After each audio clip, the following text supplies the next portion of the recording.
So I'm just going to be talking about what a playbill is. Um, some people are kind of confused by them. Some people don't know what they are. So in the Essence editor, you create your maps. If you don't create maps, you don't know how to create maps. That's kind of the prereq for playbills. You don't want to get into playbills at all until you know how to make a map. So this is an older map I made called Comp Stomp 6 D-Day. Which was basically just a simple map with a beach. And you have your players that start over here. And you basically just have waves of enemies that are coming into the beachhead here, trying to kill. And so you just basically defend. Just your standard horde style map. So basically, I created the map first, did all the stuff. And then after that, basically did the playbills. So what are playbills? So you got your generic map stuff over here, right? So all your different trees and mountains and everything in your atmospheres. On the left-hand side, there's something called prefabs. Okay. In the prefabs is where your playbills go. So if I open this up, you're going to see all the different playbills for the D-Day map. And it might look like a lot because, well, it is a lot, but basically it kind of makes sense if you look at these and you follow along, right? So I have my starting playbills. I have all the different events that are happening. And again, I put them all on the side so it's easy for me to understand what the heck's going on. All these different lines are basically where things are happening, how things are happening, etc., etc. So let's break it down a little bit on the left-hand side.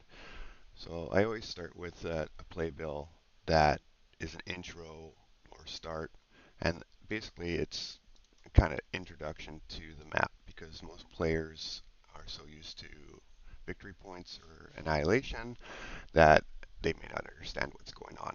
So when playbills start, you really only want to start with one playbill, right? So what I mean by that is playbills don't do anything unless they are launched or unless you have an immediate checkbox.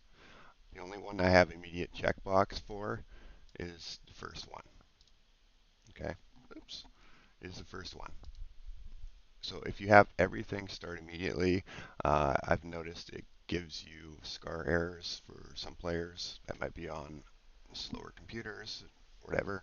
So you want to be careful with that kind of resource planning. So I start with a PB start or a PB intro, PB standing for playbill, and then every playbill has a condition and an action, right? So in this example, the condition is nothing. I just want to start and do the playbills.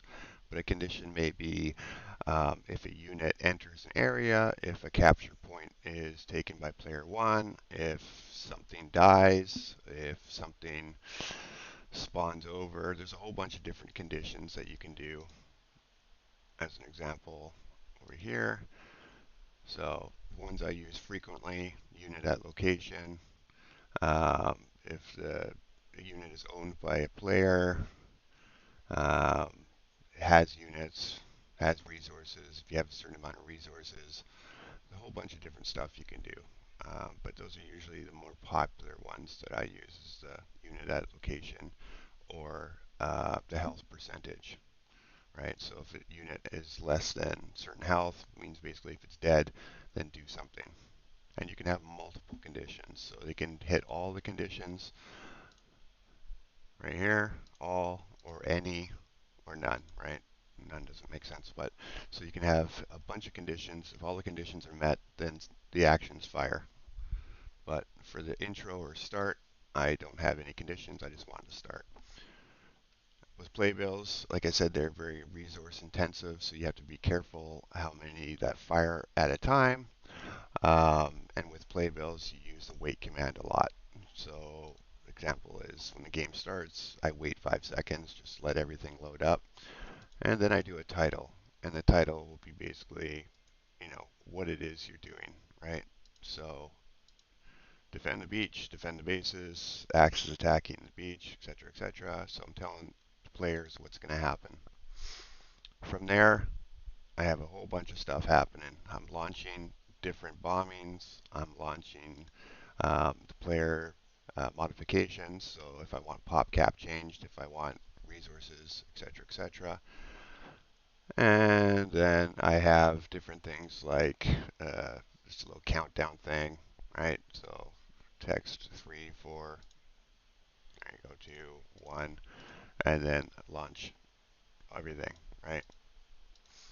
You can do things like load atmosphere. So if you've played D-Day, you'll notice that the fog comes up, smoke over the beach. That's just different atmospheres. So you notice atmospheres right here. You can have a whole bunch of different ones, and you can load the different ones. And the duration basically is how many seconds it takes to load to the new one. After everything's all set up for the match, it's going to load PB Wave 1. Okay, so start going down this list. So the player sets, what is that? That's this PB right here. So if I go into this, it's basically setting up the users, players, pop caps. All right, so they all get 200. I do the AI stuff too, so they have enough. Spawning a whole bunch of defenses right off the bat. And you'll notice once this one is basically just spawning machine guns right here, a whole bunch of them, right? And then I have something here called a set selectable uh, base machine gun. So basically what this means is that when this is not selected, that means that those units are going to sit there and the player can't touch them, can't control them, nothing. It's good for doing like the wars and atmospheric stuff, right? So going down the list, a whole bunch of stuff going on. We got beach bombings going on. So what playbill would that be? It's going to be probably in the wave 1 or alley rage. There's a beach bombing right there. And basically, what is it? Basically, just bombing. So doing random bombings on the beaches, different locations. I'll get into more of this stuff later. But basically, what this means is I'm doing an action, player usability, you know, firing stuff, all that kind of good stuff. What does wave 1 mean? So basically, here we go into this playbill, and I'm telling the players that infantry has landed, and it's going to start spawning a whole bunch of stuff, right? All this stuff is getting spawned. I'm opening up the field of view so the players can see where they're spawning. So if I go to the half track, for example, I have them all spawning off the boats, right? And they go from the boats and they go and attack the people. So that's basically playbills, one after another, and they can get, this is when the mission 1 is done. So when wave 1 is done, all the half tracks are destroyed. After all the half tracks are destroyed, it's going to tell the players, hey, this wave destroyed, reinforce yourself, and then I have a whole bunch of stuff going on, right? So I want to stop all the scripting that I had going on in wave 1. I'm going to have some planes do some strafing runs, and then I wait 60 seconds, and then in case there's any stragglers, I just kill them all. So group kill, basically kill everything that was just spawned in wave 1, and then stop the bombings. And then load the fog. So when the fog comes in, if you've played this match before, then it's going to go foggy, like this atmosphere right here. Boop, boop, boop, boop, boop. It's not showing it, but basically the fog is going to appear here. Okay, and so that's basically playbills. Okay, so if you've played a lot of the playbill maps, they start off dark and then they, get lighter. That's just because I have it set atmosphere as the sundown, and then when the game starts, it gets here. So it transitions into light, kind of simple.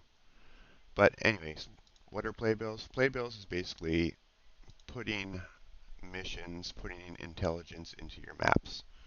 So if you've played campaigns and you're like, hey, it'd be cool to do a campaign with my friends or whatever, that's kind of the same idea. So basically, you can add intelligence, spawn units, create missions. You can do horde maps, capture the flag type stuff. You can do rescue missions. You can do whatever your imagination. Um, that's Playbills. And this was not in previous Company of Heroes or Age of Empires. It's completely new to Company of Heroes 3. So it's really cool. Um, and if you've looked at my workshop, you can create tons and tons of different playbill maps. Really easy to do. Just make sure that when you start doing it, you test frequently. Every time you create something, build it, test it, build it, test it. Because what will happen if you do a whole bunch of playbills and don't test it is you'll get errors, and they're really hard to figure out where the errors are coming from. Keep your playbills identified properly, right? So PB what it is, PB what it is, PB what it is, and I just put them blind up here. Like I said, it's just easier to see them here as opposed to having them scattered all around the map and trying to figure out what everything is doing. Reminder again, you should only have your intro or start playbill as immediate and launch everything from there. Okay, so there's a playbills for launching the different sets. So I launch prefab playbill, and again, I can just choose the PB. So you can see how important it is. Keep everything named properly. And that's playbills. That's what they are.